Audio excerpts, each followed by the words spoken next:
didn't say. She continues, but her words seem practiced, controlled, and secure. I just knew that I attended a friend's birthday celebration. I threw a birthday celebration for a friend. The tone of the internet changes within minutes of these clips going viral. I never wanted what happened between me and you to happen. So people stop responding emotionally and start playing back the video frame. I didn't. Well, it's still not something by frame right now. Viewers wonder how someone can remember the scene, the routine, and the night's goal with such clarity while remaining detached from the supposedly pivotal moment. The footage then returns to him. Before he speaks, his body language shifts. The carefree stance vanishes. It no longer seems like commentary as his face hardens. It's like someone being forced into a situation they never wanted to discuss.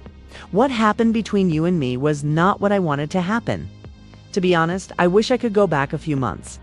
Viewers briefly believe that this will remain under control, possibly even protective.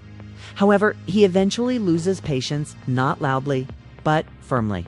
To your face, I'm telling you. You were a damned, bald-headed, bold-faced liar. There are now two versions of the same night, which causes the internet to lean in. That bothers me. I'm telling you straight to your face that you were a bold-faced, bald-headed, goddamn liar. And I don't like that at all.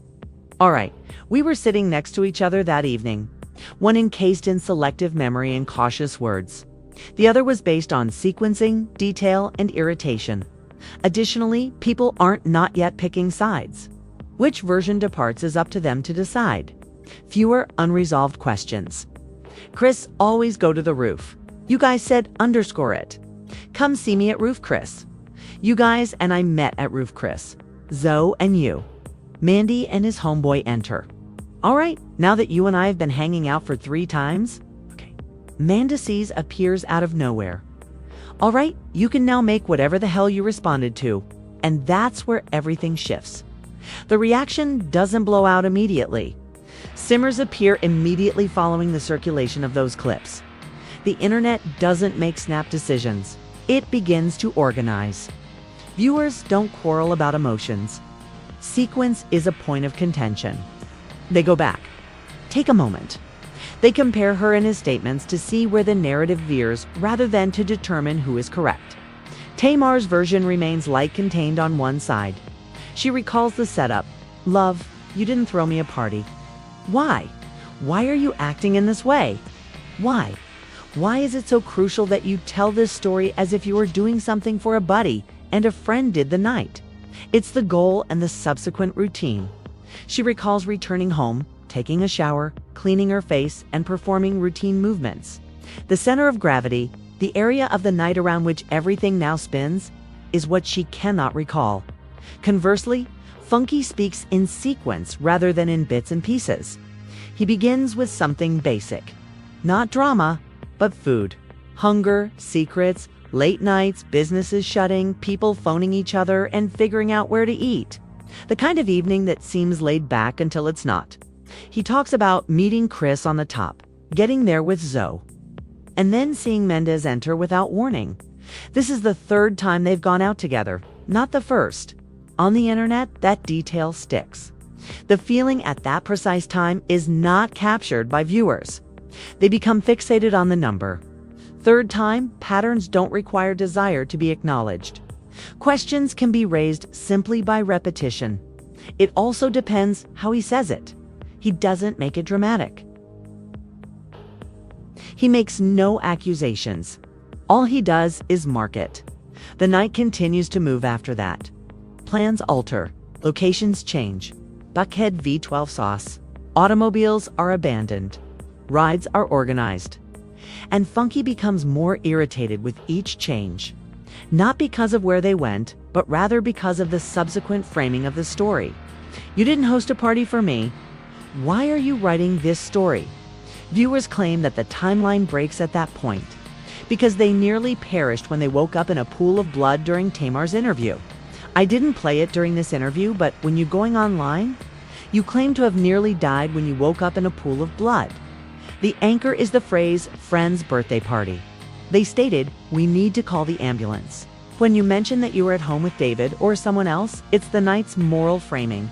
A kind gesture, a kind deed, something that presents her as unexpected and giving.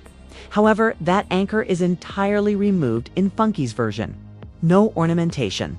The whole point of this, Tamar, was that I never felt at ease with the relationship you and Mendeecees were having in front of me. All right.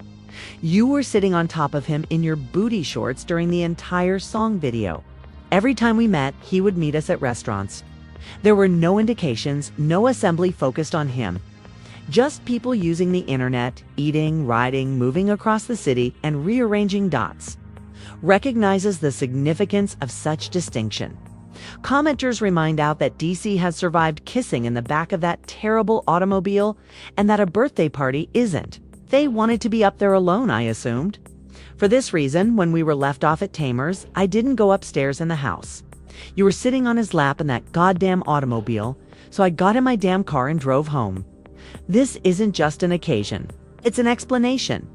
It provides an explanation for why people were together. Now, Mendeecees and his best friend are the ones who know what happened to your damn teeth.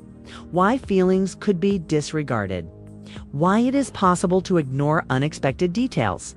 Remove the celebration and the evening transforms into something completely planned, spontaneous, and interpretable. Funky doesn't end there. He explains that the story affects him personally because of how it portrays him rather than because of pride. In her narrative, he turns into the irresponsible buddy who profited from her generosity before vanishing. In his account, he is the one who left because something didn't feel quite right. That discomfort becomes a fundamental thread. He claims that he was never at ease with Tamar and Mendeecees' relationship in front of him, citing instances where the atmosphere seemed strange in public places, restaurants, and music videos. It was tone, not jealousy or accusation, that caused viewers to halt. He doesn't sound possessive. He sounds uncomfortable, like someone who is observing something that they don't entirely get. However, they are not interested in joining that. And this is when the focus of the internet starts to change. The revelations of the night take precedence over the night itself. Instead of asking what happened, people now question why he take a step back, because it is a decision to walk away. And in his story, that decision is made at a certain time. He claims that he didn't go upstairs when they were left off because he thought they needed privacy after witnessing them kissing in the car. Not because he was angry or confused. No detail spreads more quickly than that one. It explains his absence, not because it shows anything. It clarifies why he is not involved in the subsequent events. Additionally, many find that distinction appealing on the internet. At the same time, being present versus opting out, remaining versus leaving, and upstairs versus home. Viewers hear Tamar's interview in a different way as they loop back to it. Her words remain the same, but their significance shifts. Stairs. That woman's husband walked upstairs with her, so I didn't have to accompany her. You are entirely correct. A true buddy would have gone upstairs. I have no idea what actually happened to me. Instead of sounding confused, start sounding distant, not narrative or emotional distance. It's as though she's positioned just far enough from the story's focal point to avoid taking ownership of it. And that's where the theories begin. It's not what she says, but rather what she stays away from. Individuals observe that she doesn't identify anyone,